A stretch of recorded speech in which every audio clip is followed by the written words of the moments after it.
বাচ্চা মারা লো, কে খাওয়াইব ওই চিন্তা, কামাই টামাই ভালোই আছে। এখন অবস্থা হয়েছে কি, ডাক্তারের কাছে গেছে, ডাক্তার বলেন কি, ভাইজান গরুর গোস্ত খায়েন না, আপনি খাসির গোস্তর দিকে তাকাবেন না, খবরদার, খাওয়ালা করে হন, খাওয়ানোর লেগে তো এই কাম করছিলি, খাওয়া। বলে আপনার কিডনির অবস্থা বড় নাজুক, ফল টল খায়েন না। আরে ভাই তো খামু কি, একটু চাটা খাওয়া যাইব না, খাবেন তবে চিনি ছাড়া, খাওয়ালা করে। খাওয়ার জন্যই তোমার ছেলে বাচ্চা, এখন খা। এটা একটা অযৌক্তিক কথা, আজকের গবেষকরাও এটা বলে না, ইসলাম তো বলেই না। বর্তমান দুনিয়ার অন্যতম শ্রেষ্ঠ অর্থনীতিবিদ ভারতের কলকাতার অমর্ত্য সেন, অনেকে নাম শুনে থাকবেন, জেনে থাকবেন।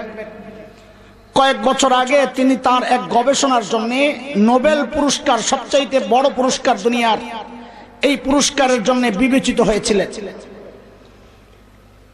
তার গবেষণা কি ছিল, কোন গবেষণার জন্য এত বড় পুরস্কার পেতে যাচ্ছিলেন?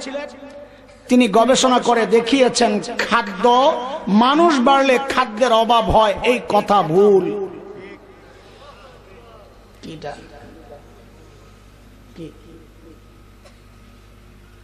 আরে আশ্চর্য, আপনাদের একটা চাহিদা আছে কথা, আমি বয়ান করতেছি, মাঝখানে এটা দিতে হবে, এটাও কইেন, আজিব তামাশা। মাথায় যে কত বুদ্ধি আল্লাহ। আমি বয়ান এক লাইনে করতেছি, এখন স্লিপে আরেকটা লেখাতে, যেটাও কিছু বললেন, এগুলো কোনো কথা? আপনারা কি আমাদেরকে একটু ফালতু মানুষ মনে করতেছেন? হ্যাঁ,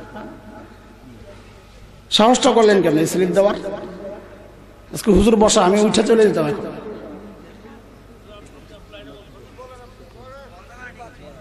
আপনারা আগে আমাকে দিতেন আপনাদের কি মৌজু আছে, যে এই বিষয়ে আলোচনা করে।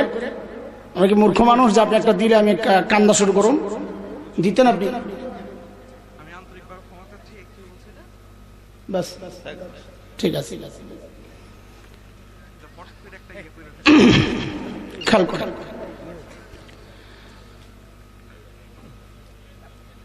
অমর্ত্য সেন তার গবেষণায় তিনি দেখিয়েছেন, খেয়াল করেন দোস্ত, মানুষ বাড়লে খাদ্যের অভাব হয়, এই তথ্য ভুল। কেন? তিনি তার যে কথাগুলো লিখেছেন বড় সুন্দর কথা, তিনি দেখিয়েছেন। দেখো, একজন মানুষ যদি বাড়ে তো খানার মুখ বাড়ে কয়টা? কথা বলেন না, কয় মুখে খান আপনারা? মুখ বাড়ে কয়টা?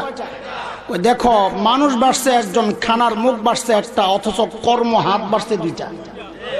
খাওয়াইন না কয়জন, কামাইন না কয়জন, তো অভাব হবে কেন? আসলে তো যৌক্তিক কথা, এটা চরম বাস্তবতা। আপনি নিজে দেখেন, 30 বছর আগে আঙ্গুর, এটা কোনো স্বাভাবিক খানা ছিল না, এটা ছিল রুগীর খানা।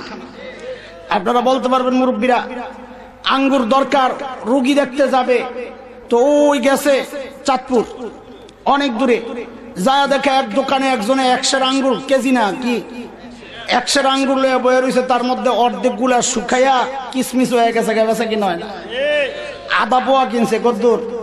আরে কথা বলে, এখন তো 100 কিনতে শরম লাগে, ওই সময় কদ্দুর কিনছি, আধা পোয়া আঙ্গুর লয়ে ঠোঙ্গায় বইরা গেছি রুগী দেখার জন্য। অথচ এখন কি দেখা যায়, অলিতে গলিতে টঙের দোকানে 3 রকমের আঙ্গুর, 3 কালারের আঙ্গুর, কালা, লাল, সবুজ, 3 কালারের আঙ্গুর মন কেমন টঙের দোকানে ঝুলতেছে। খানা বাড়ছে না কমছে? কথা বলে।